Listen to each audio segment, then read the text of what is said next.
Hello friends, home foodie में वंदना में आपका स्वागत है। और आज मैं लेके आई हूँ गर्मा गर्म क्रिस्पी और चटपटे बीट रूट वेजिटेबल कटलेट्स, जो कि अंदर से सॉफ्ट और बाहर से बहुत ही क्रिस्पी है। बहुत ही आसान सी रेसिपी है जिसे आप घर पर ही बहुत ही आसानी से बना सकते हैं। Perfect for party snacks, evening snacks और किड्स टिफिन्स। वेजिटेबल कटलेट्स बनाने के लिए हमें यहाँ पे कुछ सब्जियां लेनी है और उनको या तो फाइनली ग्रेट करना है या फिर वेजिटेबल चॉपर से चॉप कर लेना है। यहाँ पे मैंने थोड़ी सी फूल गोभी ली है, थोड़ी सी ली है बीन्स और थोड़ी सी ली है गाजर। इन सबको मैंने वेजिटेबल चॉपर से बिल्कुल बारीक चॉप कर लिया है। आप चाहें तो कद्दूकस भी कर सकते हैं। और मैंने लगभग 5-6 उबले हुए आलू लिए हैं और उनको भी मैंने छील लिया है। और छील के मैं इनको बिल्कुल बारीक महीन मैश कर लूंगी। आलू जो है ना, कटलेट्स को बाइंड करने में बहुत हेल्प करते हैं और कटलेट्स को बहुत ही बढ़िया टेक्सचर भी देते हैं। टेस्ट तो बढ़ाते ही हैं और जो सब्जियां हमने ली है ना, वो नरिशमेंट तो बढ़ाएंगी ही। आलू हमारा बिल्कुल अच्छी तरह से मैश हो गया है। अब मैं यहाँ पे थोड़ा सा लहसुन, यानी कि आप समझ लीजिए 8-10 कलियां, और थोड़ा सा अदरक, इसको बहुत अच्छी तरह से इसमें पीस लूंगी। अब हम क्या करेंगे, एक कढ़ाई में लगभग 1 टेबल स्पून ऑयल लेंगे और जब ऑयल गर्म हो जाएगा तो उसमें थोड़ा सा जीरा डाल के उसको चटका लेंगे और एक बेगी यानी कि तेज पत्ता इसमें डाल लेंगे।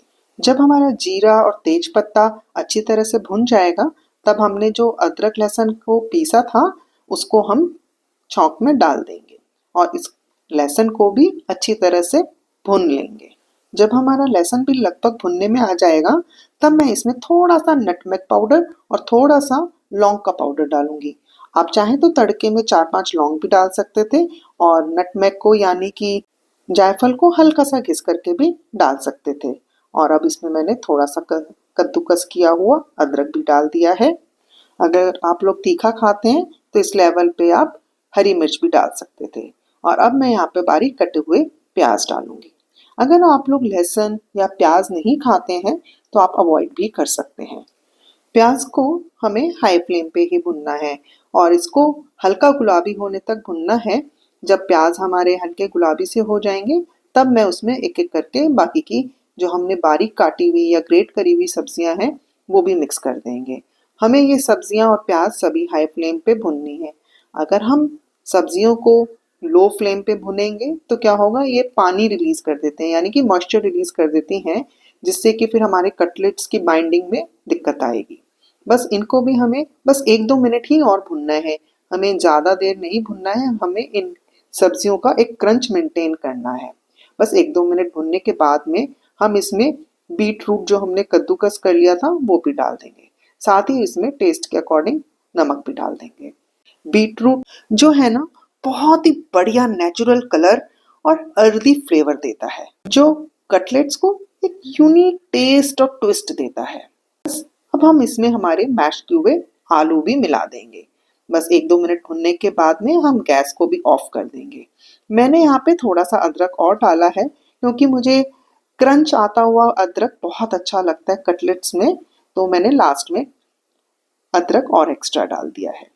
बस इन सबको हम बहुत अच्छी तरह से मिक्स कर लेंगे और साथ ही मैंने थोड़ी सी हरी मिर्च भी डाल दी है। मिर्च भी मैंने अब इस स्टेज पे डाली है जिससे कि कटलेट्स जब हम बनाते हैं थोड़ी थोड़ी सी जब मुंह में आती है तो बहुत ही टेस्टी लगती है। आप चाहें तो इन कटलेट्स में अपने मन पसंद की कोई और सब्जियां भी डाल सकते हैं, जैसे कॉर्न हो गए, मटर हो गए, कैप्सिकम हो गई, या फिर आपको कोई सब्जी इसमें से पसंद नहीं हो तो आप अवॉइड भी कर सकते हैं। आप देख रहे होंगे इस मिक्सचर का कितना प्यारा और सुंदर रेड कलर आया है। हमने जो शुरू में तेज पत्ता डाला था उसको निकाल के हम अलग कर देंगे। अब हम डालेंगे इसमें मसाले। मसालों में मैंने यहाँ पे नमक पहले डाल ही दिया था। अब थोड़ी सी डाली है लाल मिर्च और थोड़ी डाला है अमचूर, गरम मसाला और थोड़ा सा धनिया पाउडर। उन सबको अच्छी तरह से मिक्स करके अब हम इस मिक्सचर को किसी और बर्तन में पलट लेंगे और इसको ठंडा होने के लिए छोड़ देंगे।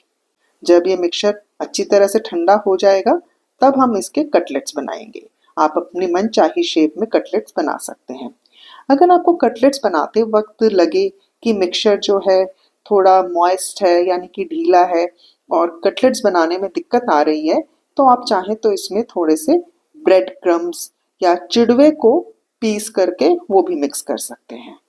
पर मैंने अपने मिक्सचर में यहाँ पे कुछ भी नहीं मिलाया है, ऐसे ही बहुत ही बढ़िया कटलेट्स शेप आ रही है। अब अगर आपके घर में कोई गेस्ट आने वाले हो तो आराम से आप इन कटलेट्स को पहले से बना करके फ्रिज में रख सकते हैं। अब हमने कटलेट्स की शेप दे ली है। अब इसमें क्रिस्पनेस लाने के लिए हम क्या करेंगे कि हम एक स्लरी बनाएंगे। उसके लिए मैंने यहाँ पे थोड़ा सा लिया है कॉर्नफ्लोर और उसमें डाला है पानी और इसको अच्छी तरह से मिक्स कर लेंगे। आप चाहें तो इस स्लरी में थोड़ा सा नमक भी डाल सकते हैं और इसकी स्लरी की कंसिस्टेंसी जो है ना वो बेसन का जो हम घोल बनाते हैं चीले का उससे हमें पतला रखना है। बस हमें पतला सा एक घोल बनाना है जिससे कि हम कटलेट्स पे ब्रेड क्रम्स की कोटिंग कर सकें। आप स्लरी की कंसिस्टेंसी देख सकते हैं, बस हमें ऐसी ही कंसिस्टेंसी चाहिए। अब मैं एक प्लेट में ब्रेड क्रम्स को निकाल लूंगी। यहाँ पे मैंने आटा ब्रेड के को सुखा करके उसके क्रम्स बनाए हैं। आप कोई सी भी ब्रेड के बना सकते हैं या फिर मार्केट में भी आजकल ब्रेड क्रम्स मिलती है वो भी ले सकते हैं।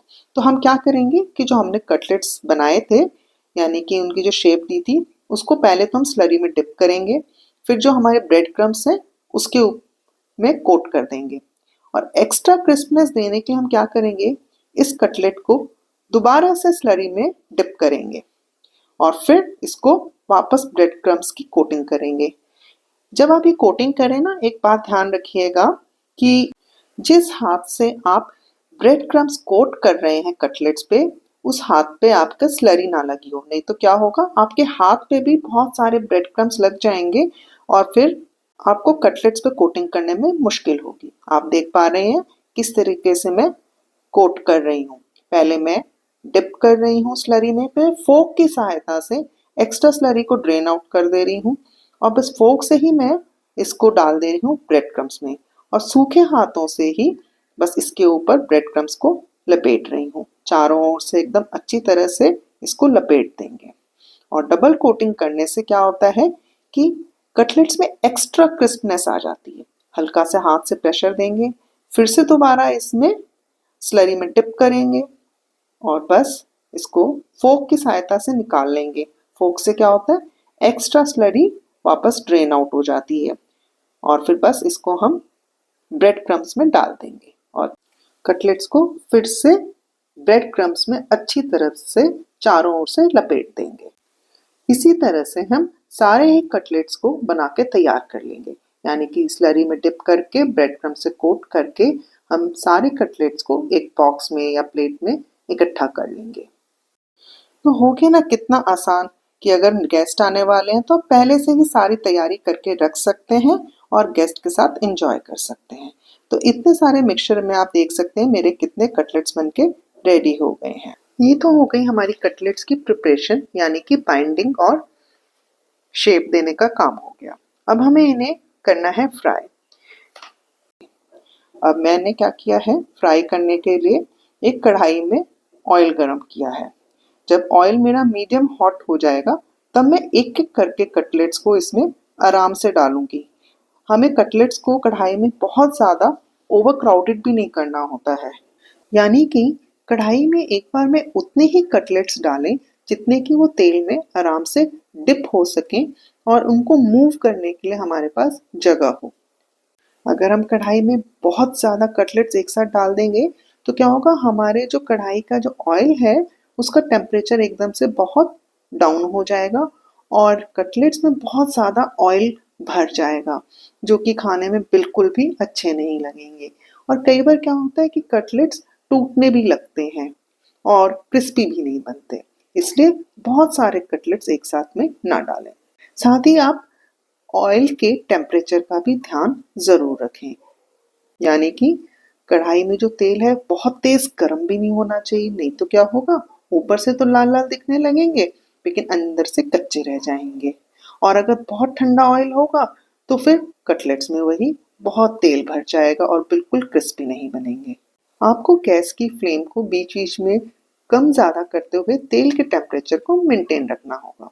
अब आप देख सकते हैं मेरे कटलेट्स बिल्कुल बढ़िया क्रिस्पी बनके तैयार हो गए हैं।